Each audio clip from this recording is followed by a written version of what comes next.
माननीय शिक्षक साथियों, जय हिंद। वर्तमान में हम सभी शिक्षक साथियों की सबसे पहली प्राथमिकता है विद्यार्थियों का परीक्षा परिणाम तैयार करना। और साथियों, परीक्षा परिणाम के अंतर्गत रिजल्ट शीट तैयार करना, मूल्यांकन पंजी तैयार करना, वार्षिक परीक्षा फल पंजी तैयार करना और विद्यार्थियों का प्रगति पत्रक भरना। पिछले कालखंड में मैंने इस संदर्भ में आपको जानकारी प्रदान की थी, जैसा कि राज्य शिक्षा केंद्र के दिशा निर्देश हैं। साथियों, इस कालखंड में आगर मालवा जिले के जिला शिक्षा केंद्र से यह पत्र जारी किया गया है और इस पत्र के जो महत्वपूर्ण बिंदु हैं उस पर चर्चा करेंगे और मैं बताने का प्रयास करूंगा कि किस तरह से परीक्षा परिणाम तैयार कर सकते हैं। क्योंकि इस संबंध में पूर्व के वीडियो में मैंने जानकारी दे दी है और इस वीडियो में यह जानकारी देते हुए और भी यह पुख्ता हो जाएगा कि हमें रिजल्ट इसी तरह से तैयार करना है। तो आइए साथियों, प्रारंभ करते हैं। तो देखिएगा, अगली स्लाइड में आप देख पा रहे हैं यहाँ पर कार्यालय जिला शिक्षा केंद्र, ठीक है, जिला आगरमालवा के जिला शिक्षा केंद्र का यह आदेश है, ठीक है। और इस आदेश की विषय वस्तु आप देखेंगे तो प्रतिभा पर्व एवं वार्षिक मूल्यांकन वर्ष 2020-21 के आधार पर रिजल्ट शीट व प्रगति पत्रक भरने संबंधी जानकारी के संबंध में, ठीक है। तो कुल मिलाकर के जो रिजल्ट है वो किस प्रकार तैयार करेंगे इस संदर्भ में इस दिशा निर्देश में बताया गया है। और साथ ही जो संदर्भ है, तो जैसा कि आपको ज्ञात है, पूर्व में शिक्षा केंद्र से आप देख पा रहे हैं, देखिए इस स्लाइड में संदर्भ देख पा रहे हैं आप, 20 जनवरी 2021 को जो आदेश आया था उसके आधार पर इसमें बताया गया है, ठीक है। और आगे जानकारी देते हुए बताया गया है कि उपरोक्त विषयांतर्गत एवं संदर्भित पत्र का अवलोकन करें, परीक्षा फल का निर्धारण, कक्षोन्नति व प्रगति पत्रक का ग्रेड भरना। अब यहाँ पर साथियों जानकारी दी गई है, ठीक है। और जो जानकारी दी गई है साथियों, जैसा कि मैंने आपको पूर्व में बताया था और राज्य शिक्षा केंद्र के दिशा निर्देश में है, वही जानकारी यहाँ पर भी दी गई है, ठीक है। इसको पुनः हम बहुत शीघ्रता के साथ पढ़ लेते हैं। कक्षा 1 से 8 तक के सभी बच्चों के लिए शालाओं को उपलब्ध कराई गई अभ्यास पुस्तिका, वर्कबुक, वर्कशीट के आधार पर आकलन किया जाएगा। दूसरा है, सभी बच्चों का मूल्यांकन वर्कशीट की जांच कार्य 15 मार्च 2021 तक पूर्ण किया जाना अनिवार्य होगा। बच्चों द्वारा सीट पर कार्य पूर्ण करने के उपरांत इन्हें शाला में अभिलेख के रूप में रखा जावे। किसी भी दशा में वर्कबुक से वर्कशीट को फाड़कर अलग न किया जाए। साथियों, पूर्व में भी मैंने आपको बताने का प्रयास किया था, जैसा कि राज्य शिक्षा केंद्र के दिशा निर्देश है और यहाँ भी स्पष्ट किया गया है कि 15 मार्च तक जो मूल्यांकन वर्कशीट है उसको जांच करके कंप्लीट कर लेना है, ठीक है। देखिएगा, अगली स्लाइड में जानकारी दी गई है। तीसरा बिंदु है कि वार्षिक परीक्षा की घोषणा 31 मार्च तक की जाकर समस्त बच्चों को प्रगति पत्रक का वितरण अनिवार्यतः किया जावे एवं कक्षा 8वीं कक्षोन्नत बच्चों को पूर्णता प्रमाण पत्र भी जारी किया जावे, ठीक है। चौथा बिंदु है परीक्षा फल का निर्धारण, अर्धवार्षिक मूल्यांकन अर्थात जनवरी माह में जो हुआ था प्रतिभा पर्व, और ये 20 अंक का था, ये जो बताया गया यहाँ पर, एवं वार्षिक जो मूल्यांकन है जो कि फरवरी माह में 50 अंक की जो वर्कशीट बच्चों ने हल किया है और अभी मार्च माह में 50 अंक के लिए वर्कशीट हल करेंगे। इस तरह से कुल 120 अंक होंगे, ठीक है। आगे कहा गया है कि के अंतर्गत विषयों में प्राप्तांकों के आधार पर किया जाएगा, अर्थात शैक्षिक क्षेत्र के अंतर्गत प्रति विषय 120 अंक के मान से समस्त विषयों के प्राप्तांकों के महायोग से प्राप्त कुल प्राप्तांकों के आधार पर वार्षिक परिणाम निर्धारित किया जाएगा, जैसा कि राज्य शिक्षा केंद्र के दिशा निर्देश है और इस दिशा निर्देश में बताया गया है। शैक्षिक क्षेत्र के अंतर्गत अन्य माह की प्रविष्टियां रिक्त रखी जानी है, इसलिए उक्त कॉलम में डेस लगावे। साथियों, जैसा कि पूर्व में ही मैंने आपको बताने का प्रयास किया था कि जो मासिक मूल्यांकन तो हमने लिया नहीं है, क्योंकि विद्यालय कोरोना महामारी की वजह से बंद रहे हैं। तो जो मासिक मूल्यांकन के लिए जो माह के जो अंक हैं उन कॉलमों में हमको डेस लगाना है।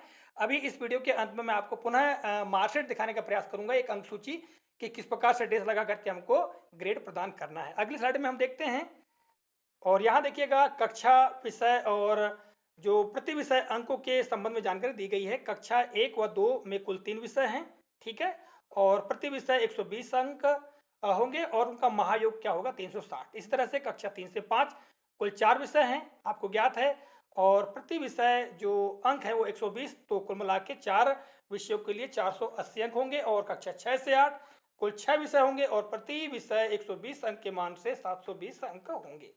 पांचवा बिंदु दिया गया है प्रगति पत्रक में शैक्षिक क्षेत्र के केवल अर्धवार्षिक प्रतिभा पर्व जो जनवरी माह में हुआ है, वो वार्षिक मूल्यांकन जो कि फरवरी और मार्च माह के प्राप्तांकों के आधार पर वार्षिक परिणाम की ग्रेड प्रदान की जाए एवं अप्रैल से दिसंबर के कॉलम में डेस लगाया जाए। साथियों, ऊपर बताया गई जानकारी हमारा घर हमारा विद्यालय के अंतर्गत सीखने सिखाने की प्रक्रिया के दौरान बच्चों से निरंतर शिक्षकों के द्वारा संपर्क किया गया है। पूर्व के वीडियो में मैंने आपको बताने का प्रयास किया था और जैसा कि राज्य शिक्षा केंद्र के दिशा निर्देश हैं कि सतत रूप से हमारा घर हमारा विद्यालय के अंतर्गत हमने विद्यार्थियों से संपर्क किया है और हम विद्यार्थियों के व्यक्तिगत गुणों, सामाजिक गुणों के बारे में जानते हैं, उनके शैक्षिक क्षेत्रों के बारे में जानते हैं।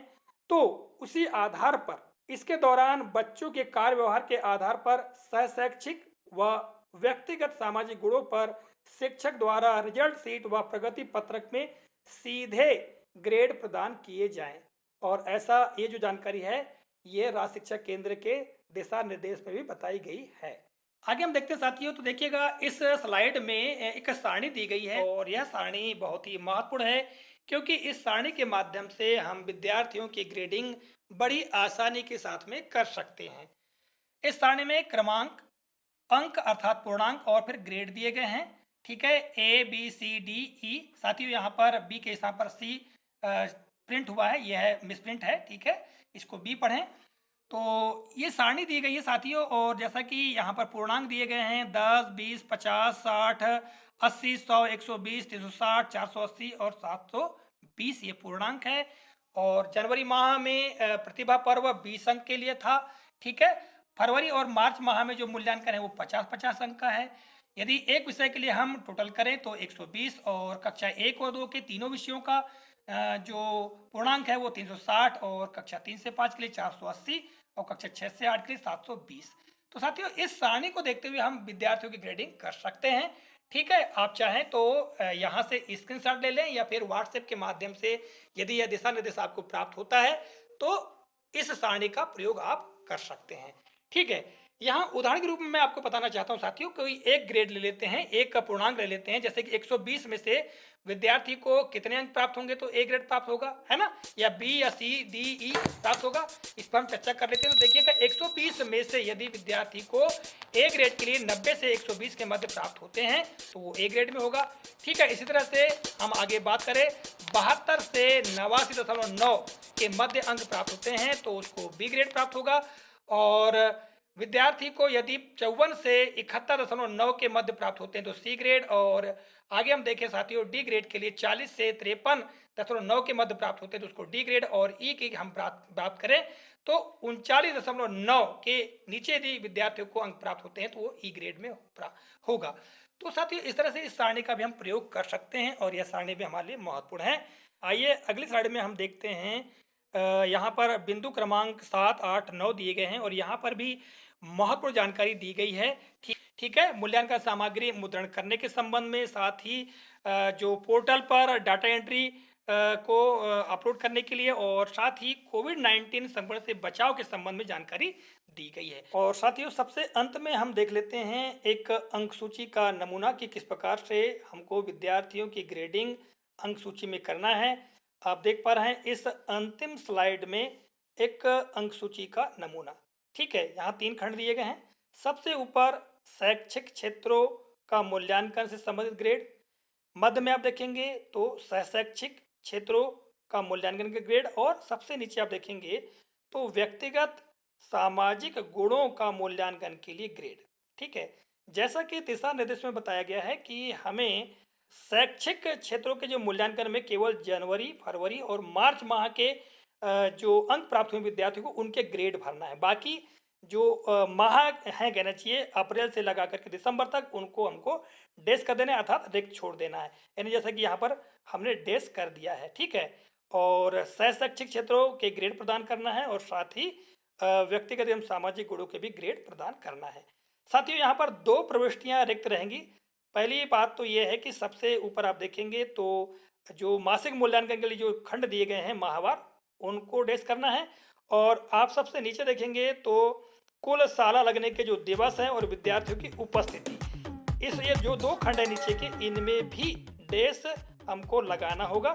और नीचे जो है कक्षा अध्यापक के हस्ताक्षर और पालक के हस्ताक्षर, तो ये इनमें हस्ताक्षर किए जाएंगे। तो साथियों, मैंने आपको इस मार्कशीट के संदर्भ में बताने का प्रयास किया कि हम इस प्रकार से भी ग्रेडिंग कर सकते हैं।